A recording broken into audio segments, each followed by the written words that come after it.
வாழ்க வளமுடன். அனைவருக்கும் வணக்கம். இது ஒரு ஸ்டோரி தான், சின்ன ஸ்டோரி தான். ஆனால் இது கேட்கும்போது எனக்கு ரொம்ப ஃபீல் ஆயிடுச்சு. நீங்கள் எந்த மாதிரி ஃபீல் பண்ணீங்கன்னு எனக்கு கமெண்ட்டில் சொல்லுங்கள். இது ஒரு அப்பாவும் பையனும் சேர்ந்து ஒரு கார் அவங்க கழுவிட்டுருக்காங்க. அதாவது தன்னுடைய காரை அவங்க அப்பா கழுவிட்டுருக்காரு. அப்போ அந்த பையனும் சேர்ந்து என்னென்னமோ விளையாடுற மாதிரி விளையாண்டுக்கிட்டே உழப்பிகிட்டே இருந்தான்.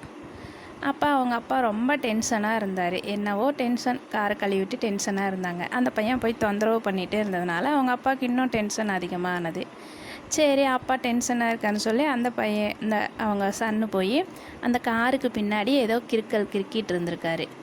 அதை பார்த்த உடனே என்னமோ கிறுக்கிட்டு இருக்கிறான்னு சொல்லி அவங்க டென்ஷனாக இருந்ததுனால, இவ்வளோ விலை மதிப்பான காரில் ஏதோ கிறுக்கிட்டானே அப்படிங்கிற ஒரு கோவத்தில் அந்த ஃபேனர் எடுத்து அந்த பையனோட கையில், அதாவது விரலில் டக்குன்னு அடிச்சிட்டாரு.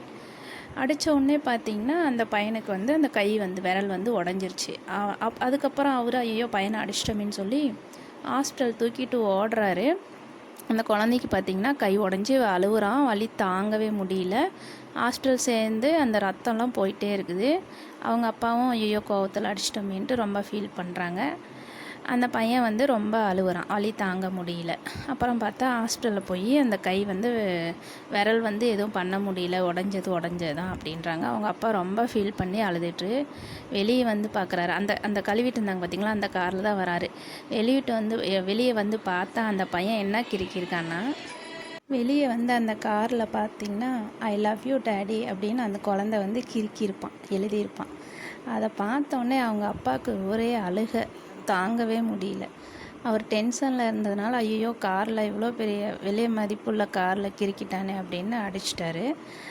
ஆனால் அந்த குழந்தையோட அன்பு, அது குழந்தைதாங்கிறது தெரியாமல் அவர் அடிச்சிட்டாரு கோவத்தில். இப்படி தாங்க நிறைய பேர் நம்ம எமோஷனில் என்ன பண்ணுறன்னே தெரியறதில்ல. பொருட்களுக்கு எவ்வளோ முக்கியத்துவம் கொடுக்குறோமோ, அதாவது இந்த ஜெனரேஷனில் அதே அளவு குழந்தைங்களுக்கும் அவ்வளோ முக்கியத்துவம் கொடுக்கறதில்ல. அது எல்லா பேரண்ட்டையும் சொல்கிறதில்ல, ஒரு சில பேரண்ட்ஸு தான். அதனால் எப்பயுமே பொருட்களுக்கு இம்பார்ட்டன்ட் அது இன்னொன்று பொருள் கூட வாங்கிக்கலாம், ஒன்றும் தப்பு இல்லை. ஆனால் மனுஷங்களுக்கு, அதாவது உயிருள்ள ஜீவன்களுக்கு கொஞ்சம் மரியாதை கொடுத்தா நல்லாயிருக்கும்னு நினைக்கிறேன். இந்த கதையை கேட்டோன்னே நான் ரொம்ப அழுதுட்டேன்.